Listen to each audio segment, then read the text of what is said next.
asalaamaaleykum wa rahmatulah taala wa barakaatu.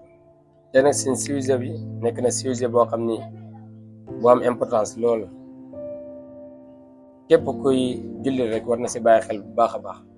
yowmal xiyaam dina am ñetti nit yoo xam ni wala boog ñetti xeet yoo xam ni dinañ ñëw yowmal xiyaam yàlla njëkk leen a réglé ba pare dugal leen safara.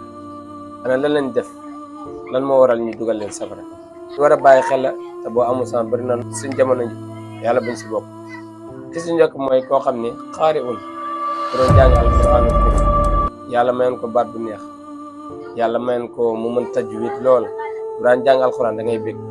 mais moom du jàng alquran parce que téere yàlla la wala parce que daf ko war a jàng déedéet, mais day jàng pour ngistal, pour nit ñi ne ko da ngaa neex baat da ngaa mën a jàng.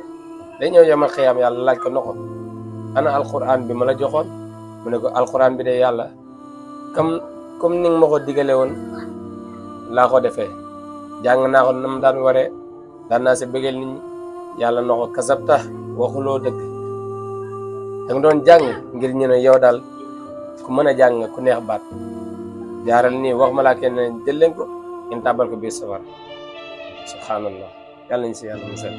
deuxième bi mooy borom xam-xam bi koo xam ne yàlla da ko mayoon xam-xam fu mu taxawee di wax ñëpp di ko déglu, mais moom bu daan waar nit ñi daan waar ngir loo xam day dugg si poosam wala boog daraan nëbbu dëgg yu mel noonu. dañoo yoma xam yàlla na ko ana xam-xam bi ma la joxoon mu ne ko xam-xam bi de yàlla jàngal naa say jàmm dimbali naa leen si. yàlla na ko waxoo dëgg, yow da nga doon jàngale pour ñu ne kii day ku bëri xam-xam la ku aaye ngi wax ma laa koy jàpp leen ngeen dóor safara. subhanallah. troisième mooy kan mooy koo xam da doon jihaad si yoonu yàlla, mais moom bu doon jihaad si yoonu yàlla nekkul dafay jihaad parce que yàlla moo ko digle ak yonent bi sallallahu alayhi wa sallam, mais da doon jihaad ngir ñu ne jàmbaar jaangi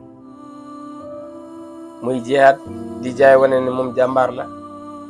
ba mu dee si yoonu yàlla mu ñëw yàlla na ko ana jihaad bi nga doon def lan moo taxoon nga koy def mu ne yow yàlla na ko waxoo dëgg, dañoo jaar ngir gaay ne yow jàmbaar nga. boo malaakee na ko ñoo leen jàpp dem yóbbu safara. subhanallah mbokk mi wallahi war nañ si bàyyi xel bu baax a baax. ñett yi nii ku nekk si ñun rek war na laa jàqloo. kan moo wax ne bokku si kan ku nekk si ñun yàlla ku mayul bee rek may na la bee, ku mayul bee may na la bee. moo tax war nañ si bàyyi xel bu baax a baax. lépp lu ñuy def rek na nekk yàlla tax, na nekk loo xam ne sellal moo si jiitu ba pare leneen société gi. di ñaan yàlla mu bañ ñu si boole ñu nekk yéen yëpp, yàlla boole ñu si borom jaamam yi nga xam ne ñu gëm yàlla lañ lool sax, ñoo xam dañuy sellal toujours. yàlla fat ñi si yoonam boole ñu si ñuy dugg aljana incha allah. gars yi bu leen fàtte aimer partager. jaa ngeen jëf si beneen vidéo. asalaamaaleykum wa rahmatullah. dumtum fi amanillah.